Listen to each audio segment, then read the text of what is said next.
ஆண்டவரும் இரட்சகருமாகிய இயேசு கிறிஸ்துவின் இனிய நாமத்தில் உங்களை யாவருக்கும் அன்பின் வாழ்த்துக்களை தெரிவித்துக் கொள்கிறேன். அருமையான தேவ பிள்ளைகளே, புதிய நாள் புதிய நம்பிக்கை, new day new hope daily devotion மூலமாக இந்த நாளில் கூட உங்களை சந்திப்பதில் நான் மிகுந்த மகிழ்ச்சி அடைகிறேன். அல்லேலூயா.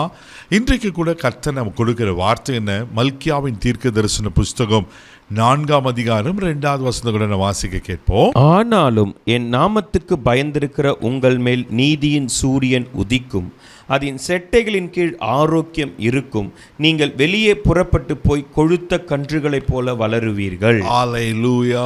எவ்வளவு அழகான ஒரு அற்புதமான ஒரு வாக்குத்தத்தத்தை பாருங்க. என் நாமத்துக்கு பயந்திருக்கிற உங்கள் மேல் நீதியின் சூரியன் உதிக்குமா? தேவ பிள்ளையில நீதியின் சூரியன் யாரு? ஆமென். நம்ம அருமை இரட்சகர் ஆண்டவர் தான் அல்லவா? ஹல்லேலூயா. தேவ பிள்ளையில என் நாமத்துக்கு ஆண்டவர் சொல்றாரு, என் நாமத்துக்கு பயந்திருக்கிறவர்கள் மேல தான் அந்த நீதியின் சூரியன் உதிக்குமா. அந்த நாமம் சாதாரணமான நாமம் அல்ல. வானோர் பூதலத்தினுடைய யாவருடைய முழங்காலை முடங்க வைக்கிற நாமம். அல்லேலூயா. அது மாத்திரமா 30 முக்கோடி தேவர்களுக்கு மேலா உயர்ந்திருக்கிற நாமம் அந்த நாமம். அல்லேலூயா. ஆமென்.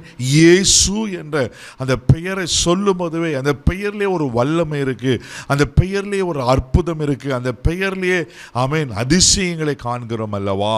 அதனால் சொல்கிறாரு, என் நாமத்துக்கு பயப்படுகிற ஆமென் உங்கள் மேலே என்ன பண்ணுமா?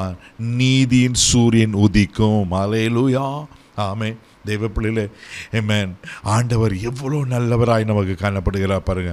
அது சொல்லிட்டு அது சொல்கிறாரு, என்ன சொல்றனாக்கா, அதன் செட்டிகளின் கீழ் ஆரோக்கியம் இருக்கும், நீங்கள் வெளியே புறப்பட்டு போய் கொழுத்து கன்றுகள் போல வளர்வீர்கள். அப்போ அந்த நீதியின் சூரியன் கீழே என்ன இருக்குதா? ஆரோக்கியம் இருக்கிறதா. இன்றைக்கி பலருடைய வாழ்க்கையில் ஆரோக்கியம் இல்லாதனால தான் இன்றைக்கி அவஸ்தைப்பட்டு கொண்டு இருக்கிறோம். இன்றைக்கி ஆரோக்கியம் இல்லாதனால தான் அங்கலாய்த்து கொண்டு இருக்கிறோம். இன்றைக்கி ஆரோக்கியம் இல்லாதனால தான் அவதிப்பட்டு கொண்டு இருக்கிறோம். தேவ பிள்ளைகளை, இன்றைக்கி எத்தனை பேருடைய வாழ்க்கை கலக்கங்கள், கண்ணீரான பாதை, எவ்வளோ வேதனையான. ஏன்னா ஆரோக்கியம் இல்லை. சரீரத்தில் மாத்திரமில்ல, உள்ளத்தில் ஆறுதல் இல்லை, ஆரோக்கியமே இல்லை. இன்றைக்கி உள்ளமும் வேதனையினால், உள்ளமும் பாடுகளினால் அது கஷ்டப்பட்டு கொண்டு இருக்கிறனால தான் ஆமென் ஆரோக்கியம் இல்லாதனால தான் இன்றைக்கி வாழ்க்கை கூட சரியில்லாமல் இருக்குது அல்லவா. இன்றைக்கி ஆண்டே சொல்கிறாரு, ஒருவேளை உங்கள் மனசில், உங்கள் இருதயத்தில், தெய்வ பிள்ளையில், உங்கள் இருதயத்துக்குள்ளே ஆமென் சரீரத்துக்குள்ளே ஆரோக்கியம் இல்லாமல் இருக்கீங்களா? பயப்படாதீங்க.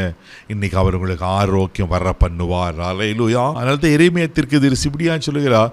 எரேமியா தீர்க்கதரிசன புஸ்தகம் 8ஆம் அதிகாரம் 15வது வசனம் கூட நான் வாசிக்க கேட்போம். சமாதானத்துக்கு காத்திருந்தோம், பிரயோஜனம் இல்லை, ஆரோக்கிய காலத்துக்கு காத்திருந்தோம், இதோ ஆபத்து. ஆரோக்கியத்துக்கு காத்திருந்தோம், ஆனால் ஆபத்து தான் வந்துச்சு. இதே நிலைமை தான் பிரதர் எங்கள் குடும்பத்திலையும் என் தனிப்பட்ட வாழ்க்கையிலும். சமாதானத்துக்கு காத்திருந்தேன், ஆனால் எனக்கு பிரயோஜனம் இல்லை, சமாதானமே இல்லை. கலங்கி கொண்டிருக்கிற அன்பு தேவ பிள்ளையே, ஒருவேளை ஆரோக்கியத்துக்கு காத்திருந்து ஆமென் இன்னும் நீங்கள் பலவீனமாக தான், இன்னும் நீங்கள் சோர்ந்து போய் தான், இன்னும் கலங்கி கொண்டு தான் இருக்கீங்களா? பயப்படாதீங்க. உங்களுக்கு ஆரோக்கியம் வர பண்ணுகிற ஒரு கர்த்தர் இருக்கிறார். அவர் நிச்சயமாக உங்களுக்கு ஆரோக்கியம் வர பண்ணுவார். அல்லேலூயா. அதே எரேமியா தீர்க்கதரிசன புஸ்தகம் 33ஆம் அதிகாரம் 6வது வசனம் அழகாக சொல்லப்பட்டிருக்கோம். வாசிக்க கேட்போம். இதோ நான் அவர்களுக்கு சௌக்கியமும் ஆரோக்கியமும் வர பண்ணி அவர்களை குணமாக்கி அவர்களுக்கு பரிபூர்ண சமாதானத்தையும் சத்தியத்தையும் வெளிப்படுத்துவேன். தேவப்பிள்ளைல, இன்னைக்கு உங்களுக்கு ஆண்டவர் என்ன திறமை செய்ய போறாரு? சௌக்கியத்தையும் ஆரோக்கியத்தை வர பண்ணி உங்களை குணமாக்க போகிறார். குணமாக்குறது மாத்திரமில்லை, அடுத்து மிக முக்கியமாக சொல்லப்பட்டிருக்கு, அவர்களுக்கு பரிபூர்ண சமாதானத்தையும் சத்தியத்தை வெளிப்படுத்துவேன். சமாதான பிரபு அவர் தானே. அவர் நிச்சயமாக உங்களுக்கு ஆரோக்கியம் வர பண்ணி உங்களுக்கு சமாதானத்தை கொடுப்பார். தைரியமாக போங்க. இந்த நாளில் அந்த சமாதானத்தை உங்கள் இருதயத்தில், உங்கள் ஆமென் சரீரத்தில் நீங்கள் அனுபவிப்பீங்க. கண்களை மூடி நம்பிச்சு வைக்கலாம். தகப்பனே, உமக்கு நன்றி சொல்லி துதிக்கிறோம். ஸ்தோத்திரம். என் நாமத்துக்கு பயந்திருக்கிற உங்கள் மேல் நீதியின் சூரியன் உதிக்கும்னு சொல்லி ஆண்டவரே ஆரோக்கியத்தை சௌக்கியத்தை வர பண்ணுவேன்னு சொன்ன கர்த்தர், அதன் சட்டைக்கு கீழ் ஆரோக்கியம் இருக்கும்னு சொன்ன கர்த்தர் பா. ஆமென். அன்றே இன்னைக்கு ஆண்டவரே சமாதானம் இல்லாமல், சௌக்கியம் இல்லாமல் கலங்கி கொண்டிருக்கிற மக்களுக்காக நான் செபிக்கிறேன். ஐயா அன்றே நல்ல சமாதானத்தை கட்டிலிடுங்க. உலக கொடுக்கிற பிரகாரம் இல்லை, ஏன் சமாதானத்தை வைத்து போகிறேன்னு சொன்ன கர்த்தர் ஆசீர்வதிப்பீராக. கனப்படுத்துங்கப்பா. இப்பொழுது கூட என்ன வியாதியில் பலவீனத்தில் காணப்படுகிறோம், உங்கள் சுகமாக்கிற வல்லமை இறங்கட்டும், உங்கள் ஜீவன் உண்டாகட்டும். இந்த நாள் முழுவதும் கரமெடுத்து நடத்தி பாதுகாத்து எல்லா தீங்குக்கு உழைக்க காத்துக்கொள்ளும். இயேசுவின் மூலம் ஜெபங்கள் பிதாவே, ஆமென். அவர்களுக்கு ஆரோக்கியத்தை வர பண்ணியிருக்கிற தைரியமாக போங்க. God plus.